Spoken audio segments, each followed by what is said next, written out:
pertanyaan saya, masyarakat itu kan juga istilahnya tidak serta-merta oke tak pilih gitu kan. Kalau memang misalkan pembangunan itu tidak bagus. Lah, bagaimana dengan kira-kira track record pembangunan yang ada? Roll action. Oke, Pak Nano. Jadi kebetulan saya ini kan warga Kota Madiun, Pak Nano ya. Jadi sering muter-muter tadi kan. Kota Madiun itu kota kecil, 3 kecamatan, dan memang kita kalau putar-putar Kota Madiun setengah jam aja udah sampai kemana-mana. Jadi kalau saya melihat fenomena tadi, kenapa kok yang memilih perempuan, ya kan? Ada beberapa beberapa sudut pandang menurut saya. Yang pertama itu memang, ya kan, kebetulan yang mendapatkan angket itu kebanyakan ibu-ibu. Jadi ibu-ibu mempunyai kesempatan untuk mengisi angket itu lebih besar dibanding yang lain. Mungkin yang profesi lain itu tidak mendapatkan angket karena tadi saya jelaskan ini menjadi Google Form dan viral. Kita tidak bisa mengendalikan ini mau kemana ini. Kalau misalnya sampai ke ibu-ibu, kemudian ibu-ibu menyampaikan jadi diviralkan ke ibu-ibu lagi, akhirnya ibu-ibu gitu kan. Dan kebetulan ibu-ibu mungkin aja dia mempunyai kesempatan untuk mengisi dibanding misalnya masuk ke profesi tertentu, dimana karena profesinya dia tidak mempunyai kesempatan untuk mengisi, akhirnya ya mandek di situ dan dia tidak memviralkan. Mungkin seperti itu Pak Nano. Ya, itu. Kedua, memang kita pahamlah Kota Madiun ini termasuk kota yang pembangunannya dari ulasan-ulasan di media secara nasional itu bagus ya Pak. Pembangunannya bagus, boleh katakan Madiun ini kota yang maju gitu kan. Wali kotanya mampu menghadirkan ratusan penghargaan kota Madiun sebagai kota yang ter gitu kan. Itu merupakan prestasi wali kota. Nah, selain prestasi seperti itu, kemudian pembangunannya itu sangat bisa dinikmati oleh ibu-ibu Pak Nano. Jadi yang kebetulan yang misalnya di Pahlawan Street Center itu Pak ya, nah, itu kan tempat wisata keluarga itu. Nah, kita ngomong keluarga, mesti ibu-ibu, mereka mesti paham banget. Makanya mereka begitu disodori memilih Pak Maidi, mesti dia akan, dia yakin dengan keberhasilannya Pak Maidi itu. Itu Pak Nano yang jadi alasannya. Oke, saya lanjutkan. Ini juga muncul pekerjaan responden itu ada swasta, UMKM. Iya. Nah, UMKM. Lah ini kan di kelurahan itu kan ada lapak-lapak UMKM. Ya. 27 kelurahan. Betul, nah, mungkin. Apakah ada hubungannya dengan itu? Saya rasa ada. Ya, karena memang Kota Madiun membangun lapak-lapak di 27 kelurahan. Dengan dibangunnya lapak-lapak itu akhirnya warga-warga kelurahan tersebut mulai banyak yang yang melakukan atau membuat atau menjalankan UMKM yang mereka awalnya misalnya kesulitan mendapatkan pekerjaan atau mereka akhirnya memilih UMKM, menjadi UMKM karena disediakan tempat yang layak, yang nyaman, dan itu memang memungkinkan untuk mendapatkan penghasilan. Maka pelaku UMKM otomatis berterima kasih pada pemerintah karena mereka mendapatkan pekerjaan baru atau tempat bekerja atau tempat berbisnis yang baru. Itu saya rasa ada hubungannya Pak Nano itu. Oke, saya lanjutkan ke Bu Nini. Ya,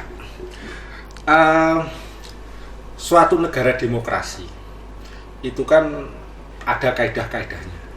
Di antaranya adalah kebebasan berpendapat, terus kemudian juga istilahnya juga berkumpul, berorganisasi, terus kemudian melaksanakan pemilu yang luber dan jurdil tadi yang saya sampaikan di awal tadi. Nah, kecenderungannya ini kan begitu dominan gitu, Pak Wali Kota. Apakah ini justru tidak membahayakan demokrasi, akan muncul suatu kekuatan yang istilahnya nanti mendominasi sehingga suara publik itu akan sulit didengar karena beliau merasa yakin dengan kekuatannya. Itu bagaimana, Bu Nini? Menarik nih pertanyaannya ini, Pak Nano itu. Pertanyaan kelas berat ini. Iya, kelas berat ini. Jadi gini, memang realita demokrasi yang mungkin ini yang kita kaji hari ini Kota Madiun itu menjadi sebuah realitas yang perlu dikaji ulang di definisi demokrasi kan gitu. Faktanya demokrasi yang ada di Kota Madiun jelas kita paham boleh ya kita combine dengan realita yang terjadi dinamikanya di masyarakat, bahwa apa yang didiskusikan hari ini terkait incumbent-nya Pak Maidi kan terakhir sudah ada berita bahwa mendeklarasikan untuk 11 partai yang mendukung. Kemarin artinya itu berarti dari 11 partai, kalau kita sama-sama mengikuti pemberitaan dan ikut memahami lebih dalam, bahwa dari 11 partai itu 6 parpol itu dari parlemen, 5 parpol non-parlemen. Nah, ketika demokrasi mau bicara bahwa di Kota Madiun, parpol itu kan tidak hanya 11 yang sekarang mendeklarasikan dengan Pak Maidi. Artinya ada parpol yang lain yang di luar dari deklarasi itu. Nah, ketika mau bicara demokrasi, kembali ketika kekuatan demokrasinya bahwa yang didukung mayoritas, kemungkinan kalkulasinya kalau kuantitatif jelas, kalau kualitatif menang kan gitu. Tapi yang bicara tentang politik demokrasi itu kompleks, maka bisa jadi perhitungannya ketika siapa yang di luar deklarasi, siapa yang di dalam deklarasi. Kalau kita kembali ke peraturannya, prosesnya partai dari partai yang mendeklarasikan diri kan belum tentu merekomendasi, kan gitu. Itu yang menariknya di sana. Artinya akan ada persoalan secara demokrasi bahwa harusnya realitas publik ini bagian dari di ruang publik itu. Kalau saya sangat mengingat di kajian politik itu ada teorinya Habermas, itu ada public sphere. Public sphere itu harusnya tidak ada pengaruh, yang artinya dia bisa netral. Pertanyaannya bagi orang yang belajar politik, bisa nggak ruang publik itu netral? Jelas nggak bisa. Padahal aturan dalam kita ngambil teorinya Habermas tadi, ruang publik itu harus netral dari berbagai tekanan, berbagai pengaruh. Tapi fakta dinamika politik nggak begitu. Di dua kubu tadi, ketika ada yang deklarasi dan belum, itu saja pasti juga akan ada kepentingan-kepentingan parpol, kepentingan-kepentingan kekuasaan. Yang dalam hal ini tadi pertanyaan Pak Nano kan, demokrasi itu ujungnya sebenarnya bicara tentang kekuasaan. Tidak hanya bicara tentang proses yang dari rakyat, oleh rakyat, dan untuk rakyat, dengan kepentingan berbudi luhur yang baik dan seterusnya yang sifatnya normatif, tapi realita di lapangan yang harus didiskusikan, dan masyarakat itu juga harus belajar tentang politik, bahwa dinamika itu tidak selurus atau sepolos dalam teori. Nah, artinya kecerdasan ini yang harus kita kaji bersama. Berarti ketika nanti proses demokrasi itu ada persoalan mayoritas dukungan kemana, kembali kepada preferensi masyarakat tentang politik. Ketika PR-nya harus memilih kandidat yang notabene tidak hanya bicara tentang figur dengan berbagai keistimewaan capaian, ada nilai-nilai yang lain yang harus dikaji, yang harus dipertimbangkan bagi pemilih. Memang dalam dunia politik itu, kalau saya adopsi lagi itu di pemahamannya Vincent Mosco, Pak Nano. Jadi di Vincent Mosco itu kan mengajarkan kalau ekonomi politik dalam dunia komunikasi, yang dalam ini saya mau tempelkan di Kota Madiun, itu pelaku-pelaku politik dalam hal ini yang diusung oleh partai itu tidak lepas dari dia ingin mengkomodifikasi sesuatu. Bisa jadi capaian-capaian, bisa jadi keberhasilan-keberhasilan, itu bagian dari komodifikasi kepentingan dari ekonomi politik. Jadi ada yang memang sengaja dikemas, dikomodifikasi supaya oh ini bisa nih saya bikin pencitraan atau saya bikin hasil capaian, itu bisa. Padahal kita tahu sebagai akademisi ketika bicara tentang hasil capaian itu kan bicaranya tentang proses. Prosesnya kan nggak ada yang diekspos, tapi yang diekspos capaiannya, kan bisa jadi begitu. Tapi kita harus sebagai masyarakat publik yang tadi bidangnya adalah Habermas, maunya bebas dari tekanan-tekanan yang bersifat kepentingan sepihak. Nah, ini yang harus kita belajar bareng untuk membaca segala sesuatu itu harus kompleksitas cara berpikir dan dari berbagai aspek. Nah, yang menarik lagi, kadang bahasa kita kalau mau yang agak kasar, keangkuhan politik itu memang akan memunculkan sebuah strategi-strategi yang kadang bagi rakyat itu nggak sadar bahwa strategi itu melanggar nilai dari demokrasi. Banyak realita di lapangan yang fakta-fakta ketika nilai-nilai itu tidak dibawa dalam dunia demokrasi, ujungnya akan ada hasil luaran yang tidak kembali ke masyarakat dengan sempurna. Toh hanya menjadi capaian-capaian yang sifatnya hanya di dunia media kan gitu. Padahal masyarakat sejatinya harus merasakan kesejahteraan dari sebuah hasil capaian kepemimpinan. Begitu. Oke, Pak. terima kasih. Menarik sekali ya. Jadi pada akhirnya itu kan endingnya dari rakyat, oleh rakyat, untuk rakyat. Rakyat itu ingin sejahtera. Rakyat itu tidak ingin istilahnya hingar-bingar, artinya itu yang cenderung istilahnya membawa nilai-nilai yang bagus. Tetapi rakyat itu ingin nilai-nilai yang bagus dibawa, terus kemudian endingnya sejahtera. Kan begitu. Sekarang saya bertanya kepada Pak Darmokoya.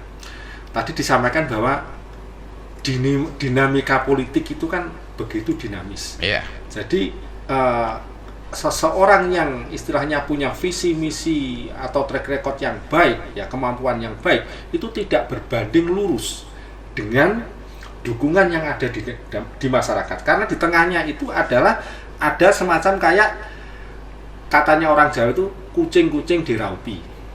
Nah, yang gitu kadang kan begitu, kadang kan bahasa ya, ini. Bahasanya artinya itu dipoles, di make up supaya menjadi baik.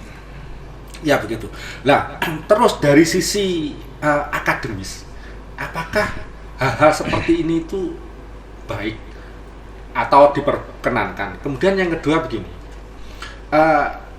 hal-hal yang sifatnya negatif itu kan tentu saja tidak boleh. Nah, bagaimana kita itu bisa istilahnya memberikan edukasi ke masyarakat bahwa mari kita cari pemimpin yang terbaik, yang punya visi yang baik, punya track record yang baik dan sebagainya. Monggo. Oke, Pak Nanu. Jadi memang benar. Jadi seseorang jika dia itu ingin masuk dunia politik, tadi dikatakan politik itu juga bisa dibaca sebagai kekuasaan. Kalau masuk politik ya memang tujuannya ingin berkuasa gitu kan. Nah, orang kalau ingin mencapai sebuah kekuasaan melalui proses pemilu, mesti dia akan menampilkan hal-hal yang baik, pencitraan pada dirinya. Itu wajar Pak Nano ya. Sehingga hal-hal yang buruk tidak ditampakkan, yang ditampakkan yang baik-baik aja, capaian-capaian yang baik aja. Sehingga mereka akhirnya bisa dipandang oleh partai politik, oh ini bagus, oh ini cocok untuk saya ajukan sebagai pasangan calon dari partai saya. Tetapi untuk supaya bisa kita melihat calon tadi secara objektif, makanya perlu yang disebut dengan pooling ini Pak Nano. Nah, pooling ini kan sebetulnya dari rakyat. Rakyat kan tahu, oh A ini bagus ini, B ini tidak bagus ini. Nah, mereka akhirnya memilih. Makanya di pooling LPPM ini kan open nama. Jadi kita kosongin nama siapa yang menurut masyarakat yang layak. Jadi masyarakat tentunya akan melihat orang yang bagus yang dimasukkan, direkomendasi menurut dia layak. Tapi kalau orang tidak bagus mesti nggak akan ditulis oleh masyarakat. Itu Pak Nano menurut saya. Oke, pertanyaannya berlanjut ini ke Bu Nuni ya ini. Jadi gini, dominasi incumbent itu kan memungkinkan akan terjadi keengganan, itu rivalitas ya. Jadi saya melihat politik itu sebagai kompetisi. Jadi bukan sesuatu istilahnya lawan tanding yang kamu harus mati, saya harus hidup.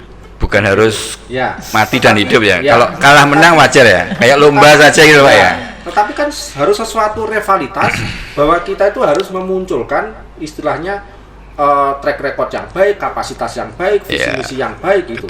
Lah, kira-kira nanti memungkinkan nggak muncul rivalitas atau muncul calon yang lain atau bahkan mungkin calon independen? Bagaimana Bu Nuni? Wah, ini suruh prediksi nih. Nah, memprediksi ya. Jadi gini, selain apa yang disampaikan Pak Nano tadi, dalam ini bicara terlepas dari saya lihat dulu teorinya kan gitu. Teori kan kadang kalau kita implementasikan untuk membaca persoalan tidak akan bisa lebih mendekati. Jadi ini saya taruh nih teori.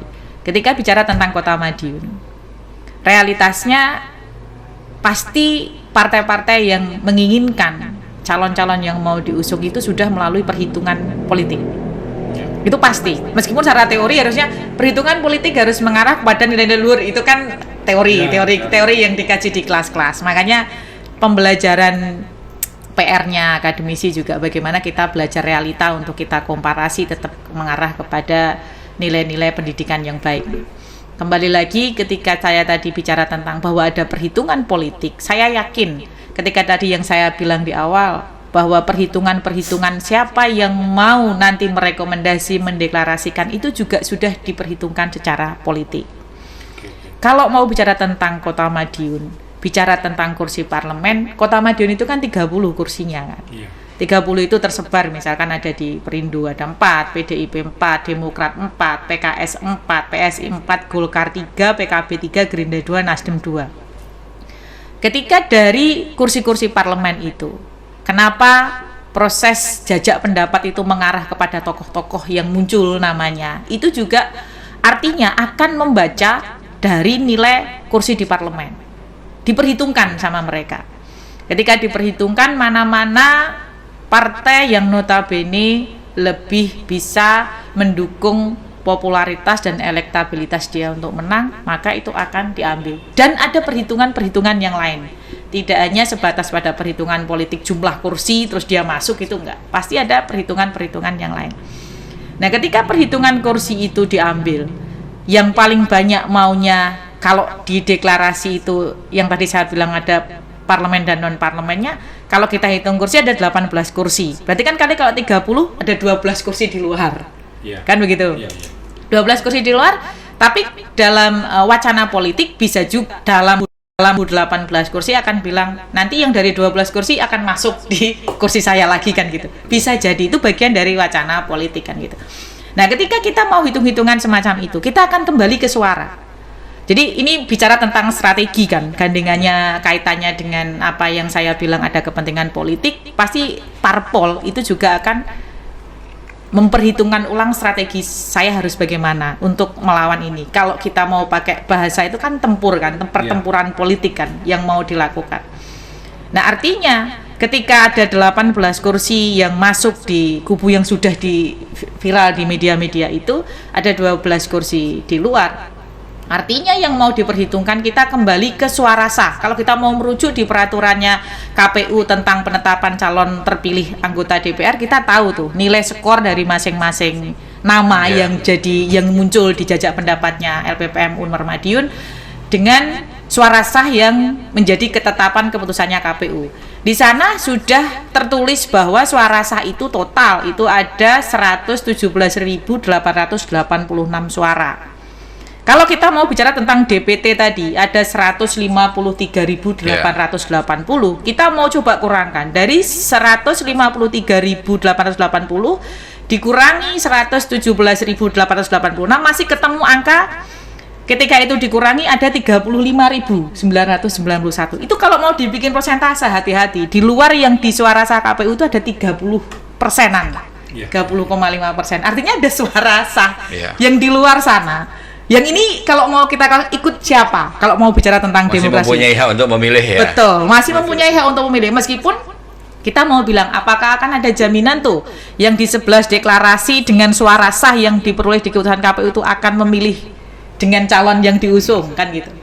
Belum tentu juga, atau justru sebaliknya, apakah yang di luar itu juga akan memilih yang bukan, juga nggak ada jaminan. Nah, artinya ketika saya bilang tadi perhitungan politik, strategi politik yang tadi di awal saya bilang ada sebuah komodifikasi, pasti akan mengarah kepada pembacaan-pembacaan semacam ini. Jadi medan tempur itu segala medan akan dibaca. Nah, ketika segala medan akan dibaca, komodifikasi yang mau dijalankan seperti apa, dia akan melakukan lanjutan yaitu spasialisasi. Berarti kita harus punya cara seperti ini, hingga akhirnya nanti terstruktur. Artinya kalau bahasanya Vincent Mosco di teori itu terjadi strukturasi.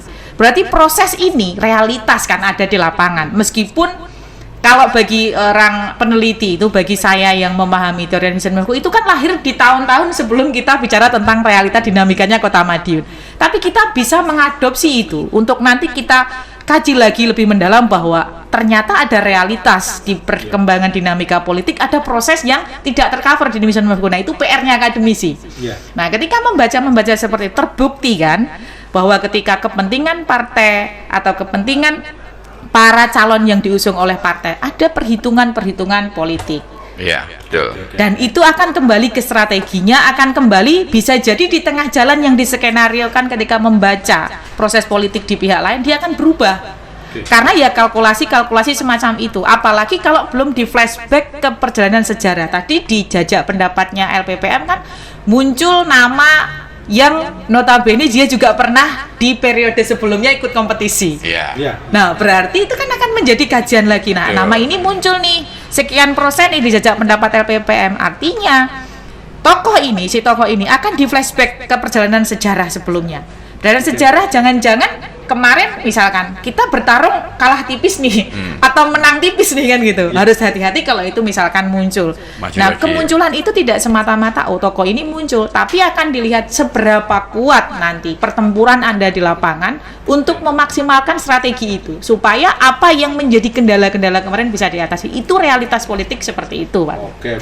Berarti memungkinkan nanti hanya muncul dua paslon pasangan calon. Memungkinkan dua ya. paslon. Tapi kalau tadi bicaranya kan di peraturannya keputusan KPU itu yang 146 2024 tentang perseorangan ya, yang perseorangan. Nah, itu kan kalau mau maju paslon independen itu kalau kita hitung-hitungannya kan harus 10% ya dari DPT-nya. Nah, 10% itu kan dari 153.880 itu ya masih ketemu angka itu. Nah, nanti itu harus dipenuhi kan, diunggah kan. Nah, itu kan data-data itu diunggah di sistem pencalonan kepala daerahnya KPU. Atau bisa juga ada persyaratan lanjutannya bahwa itu harus tersebar di lebih 50% total dari kecamatan Kota Madiun. Nah, berarti kalau seperti itu nanti kemungkinan itu kecil muncul perseorangan dengan melihat ini, tapi melihat waktu sekarang. Tapi kalau tadi yang saya bilang deklarasi belum mengarah ke yang namanya rekomendasi partai. Ini kan sesuatu yang harus ada kelanjutannya. Kalau nanti ini memang sampai ke rekomendasi partainya juga mutlak, maka perseorangan diprediksi kemungkinan tidak akan muncul. Tapi kalau masih ada perjalanan dinamika politik di antara sampai sebelum hari hanya itu, Pak Nano, kemungkinan bisa juga terjadi. Oke, terima kasih. Bagus sekali analisisnya. Sekarang kita bicara masalah calon wakil wali kota, Pak Darmoko. Iya. Ya. Ini kan juga muncul istilahnya persaingan yang sengit ya. Iya. Nah, ini bagaimana Pak Darmoko membaca permasalahan ini?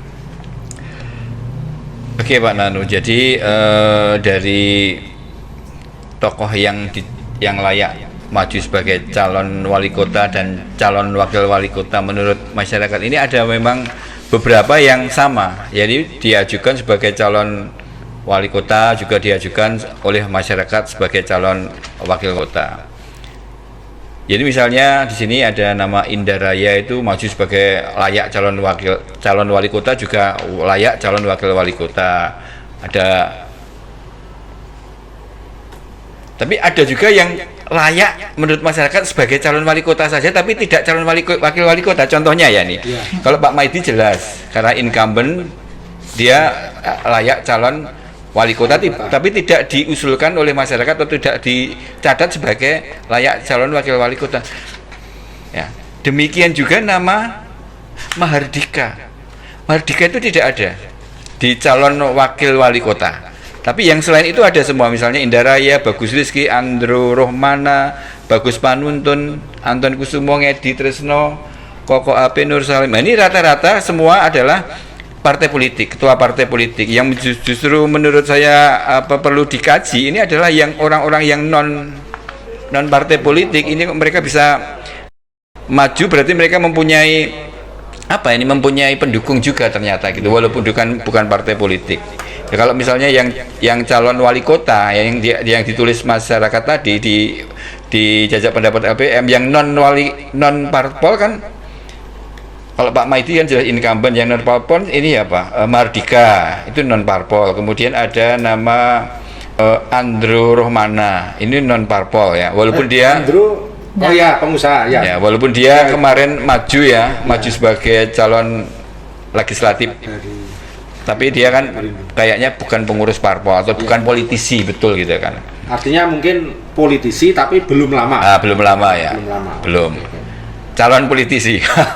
Sudah masuk politisi. Itu gitu ya. Jadi itu ternyata oleh masyarakat masih dianggap mempunyai kans untuk jadi calon wali kota. Karena mungkin aja masyarakat yang mengajukan nama dia itu dia melihat pada saat pertempuran periode kemarin itu kalahnya tipis loh sama yang jadi ini ya. Tipis sekali ya. Jadi itu mungkin aja mereka pendukung setia mereka dan kebetulan mendapatkan angket dari LPPM ini ya mereka akan ngisi itu, mungkin seperti itu. Nah, ini ada nama Koko HP. Nah, ini kalau dari calon wakil wali kota ini ada nama-nama, hampir semua nama-nama yang politisi atau orang-orang partai politik, kecuali Koko HP. Nur Salim, nggak tahu, Nur Salim ini partai politik PKS, ya? PKS ya. Ini Terpilih. cuma Koko HP yang tidak. Koko HP ini siapa gitu? Yang perlu kita buka itu sebetulnya. Kita tahu Koko HP, track recordnya kita tahu, dia mantan komisioner KPU Kota Madiun, mantan ketua Bawaslu Kota Madiun, ya kan? Aktif di LSM. Aktif di LSM. Mungkin itu maka teman-temannya banyak. Mungkin juga dia punya pendukung yang banyak juga, dan menurut teman-temannya yang kemungkinan mereka dapat angket ya secara viral, mereka menganggap Koko HP layak jadi calon wali kota. Mungkin sebagai ice break ya. Kok semua yang dicalonkan itu partai politik, kalau Pak Koko ini yang non partai politik mungkin justru mempunyai ide-ide yang segar, karena mungkin dengan non partai politik dia bisa berpikir lebih luas, mungkin seperti itu. Oke, terima kasih. Obrolan kita begitu menarik ya, tentang calon wali kota Madiun dan calon wakil wali kota Madiun. Jadi dengan mengerucutnya partai-partai itu memungkinkan nanti ada 2 pasangan calon ya. Sebelumnya ada 11 partai yang memungkinkan untuk mendukung incumbent beserta pasangannya. Kemudian tapi ini belum ada pasangannya belum ada ya, pasangannya belum ada. Terus kemudian satu lagi ini sudah digagas oleh PDIP ya, itu memungkinkan 1 pasangan calon juga ya. Okay. Itu di berita yang saya baca itu sampai akhir Mei PDIP juga masih membuka lamaran dari masyarakat untuk menjadi calon wali kota Madiun. Oke. Di akhir Bapak Ibu ya, monggo disampaikan closing statement untuk hasil survei ini. Monggo. Mungkin Pak Darmoko dulu, silakan.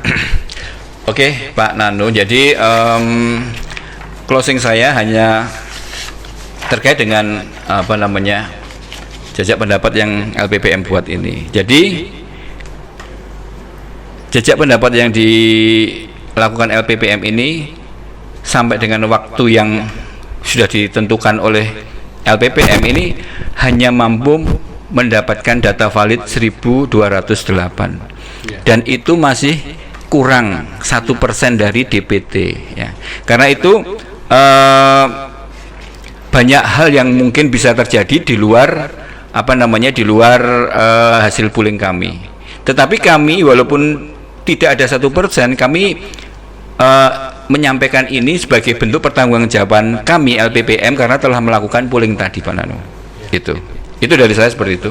Terima kasih, Pak Nano. Oke, terima kasih. Jadi masih terus bisa berkembang survei ini, gitu ya, kira-kira begitu ya? Ya, karena yang kami lakukan ini tidak ada 1%, sedangkan totalnya kan 99% masih di sana. Ya. Jadi kalau ada orang yang ngomong 1% apa bisa mengeneralisasi yang 99%? Ya jelas nggak bisa. Makanya itu mungkin butuh polling-polling yang lain yang lebih besar dari lembaga-lembaga lain, atau bahkan partai politik sendiri kan kadang-kadang melakukan jajak pendapat ya, seperti itu. Tapi setidaknya LPPM sudah mencoba, dan kira-kira ya nama-nama inilah yang muncul di masyarakat. Ya. Oke, mudah-mudahan seperti itu, Pak Nano. Terima kasih. Kemudian Ibu Nuni, monggo closing statement-nya bagaimana? Baik. Karena ini untuk menghadapi pilkada yang mungkin serentak juga nanti ya. Closing statement saya sebagai pemilih, jadi saya memberi edukasi ke pemilih bahwa nanti ketika mau memberikan hak suaranya untuk memilih, pilihlah orang-orang yang mempunyai figur, ketokohan, track record, kapabilitas yang baik untuk menghasilkan pemimpin-pemimpin yang baik juga. Karena dalam politik yang kompleks dibutuhkan pemilih-pemilih yang luar biasa untuk mencerna itu semua, dan itu tidak sederhana. Dan untuk yang partai politik, karena memang ada beban pendidikan politik juga sebenarnya di parpol itu, diharapkan ketika nanti memilih kader-kadernya untuk menjadi pasangan-pasangan yang diusulkan juga memiliki figur-figur track record yang baik supaya menghasilkan pemimpin yang baik dan dipilih oleh pemilih yang baik. Gitu. Oke, terima kasih. Jadi dalam perjalanannya bangsa Indonesia itu kan saat ini seharusnya sudah menuju ke kedewasaan berdemokrasi. Jangan sampai demokrasi yang sudah ditata oleh nenek moyang kita pendiri bangsa Indonesia kemudian dilanjutkan ke generasi-generasi berikutnya sampai dengan hari ini itu malah mundur kualitasnya. Indikasi mundurnya itu apa? Indikasi mundurnya itu ketika pertarungan itu hanya sekedar untuk mematikan lawan.